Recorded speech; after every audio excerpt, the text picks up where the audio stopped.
As part of Dirty Linen's summer series, we are catching up again with Chef Jesse McTavish from Bar Elvina in Avalon on Sydney's northern beaches. Hey Jesse, how you going? Good, thanks, Dani. How you doing? Really good. So I hear you've got a little bit of an adventure that you wanted to share with us today. I've got a few. I was trying to think of an adventure to chat about, and a bunch of stories came up. All of my highly embellished waffling stories came up into my head. Love it. And I was thinking, there is one that always pops up with a group of mates and I. A friend of mine's birthday was a few years ago. Actually, it happens every year for him. But a few years ago, he was having his 40th birthday, and he said, let's go do a surf trip, and a surprise from his wife to go to King Island. So we went down to Barwon Heads and flew out of Barwon. Very sketchy. It was a lot of low cloud, big storms rolling across. And we're sneaking out, and we're like, let's just do it. We're doing it. And we got over to King Island, and the weather was fine. So we were all good, but it was pouring rain at the first day, really, really cold, classic Bass Strait weather. And then we're like, this is classic Bass Strait. And we're cruising over there, and a couple of guys came. One guy came from Western Australia, another from Geelong, and we'd come from all over. One from Sydney, and I'd only just sort of hang out with these guys, and just started about a year before that because they're friends of my fiance's, and so it was sort of a fun little adventure, and they sort of didn't really know me much, very well, and but they enough to invite me, which is nice.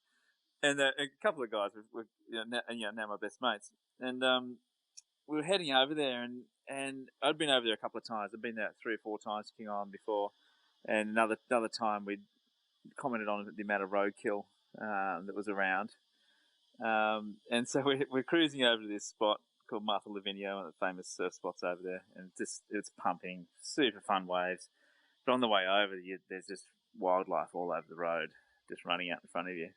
And the guys are doing a really good job of dodging, and until I say next time maybe just don't dodge, don't miss them. and the poor guy Andy, the driver, this is another Andy, not my business partner Andy, one of my best mates Andy. He's looking at me like, "What do you mean?" I was like, "Just next time one of those pheasants run across the road, go for it." Just aim for it. And he's like, "Oh, I'm not doing that. You're sicko." I was like, "No, just go for it. It's fine." And this bunch ran across the road, and the guy's like, "Dodge it!" And I'm going, "Hit it!" So he swerved, and one of them accidentally clipped one of them.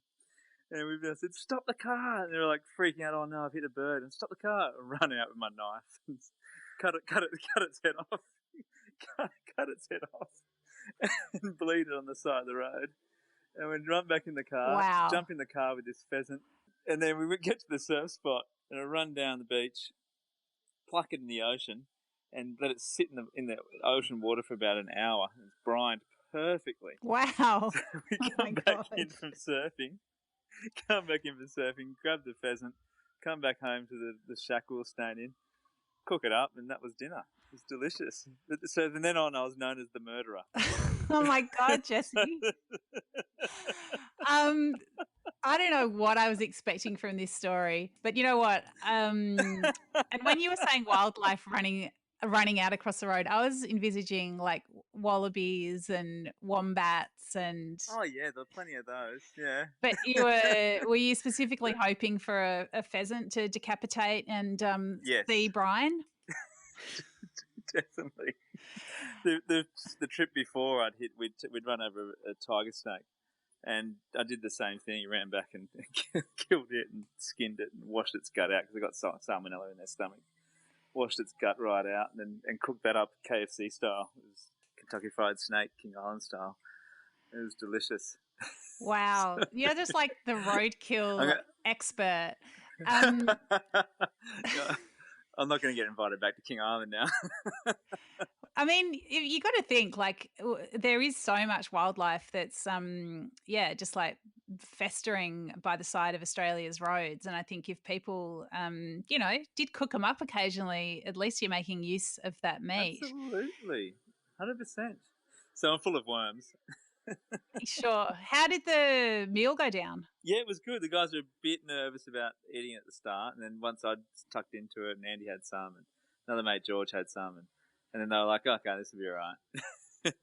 And none of us were sick, so it's all Wow. good. There was a time in the States that a mate had run over a guy when I was visiting over in the States in Georgia, in Savannah, just outside of Savannah, hit a deer on the way home, driving home in his pickup, and that was a bit different. I didn't rate it because it was pretty damaged, but but the pheasant was fine. So it's not just like, I mean, if you're going to capture dinner with your own car, you do just want to clip it, don't you? Like, you don't really want to get it all tangled up underneath and, squished out the back. No, not massaged, not heavily massaged. No. It'd be like hitting with a serious meat mallet. Yeah, right. What was the first roadkill dining experience that you had? That's a good question, actually. I think it was actually snakes. Yeah, I'd killed a snake up in Broom's Head one time. I'd gone over just down from Yamba, up some south of Yamba, and going down to Sandon, and that dirt track going down to Sandon there was a big snake across the road. I think it was just like a black snake, and just thought, oh, surely you can eat these guys, and cooked up on a fire. It was really chewy and dry. It's horrible. But the second time with the tiger snake was good though, down in KI. That was in King Island. Why is tiger snake generally more tasty than black snake, or was it that particular one? I don't know. I don't know. It was just that one. Right. I had another snake was sent up to me from Flinders Island by Flinders Island meat guys. James Madden, his dad sent me up a snake up in the plain once. So it was dead, of course. But sent it to me at I think we were at Kettle Black at the time, and it got sent up to me in a box of wallaby, and then there was a snake in the corner that he'd killed that was getting into the abattoir. Wow. So he sent it to you because he thought you'd do something interesting with it. Yeah, he thought I said, if you ever see any, just send them up. I want to eat them. I want to, they're tasty. I want to keep trying. I want to explore this a bit more. And yeah, I don't know if they're protected. Maybe I'm going to get in real trouble for saying all this stuff. I think if they're dead anyway, it's got to be all right. Hey, it was dead anyway. They were they're all accidents. Okay, Jesse. Well, this is a very interesting summer story, and I am very grateful to you for sharing this with the Dirty Linen audience. Thanks very much. It's always good to chat. Cool. I'm going to call my lawyer. Okay.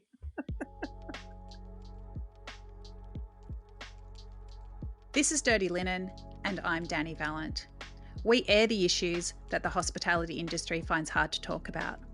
We spend a week thrashing around each issue, hearing from different people with unique perspectives. We want to hear from you as well. If you have something that needs to be said about a topic, get in touch so we can include your perspective. Contact us at dirtylinen@deepintheweeds.com.au or hit us up on Insta at Dirty Linen Podcast. We can't wait to hear from you. This is a Deep in the Weeds production.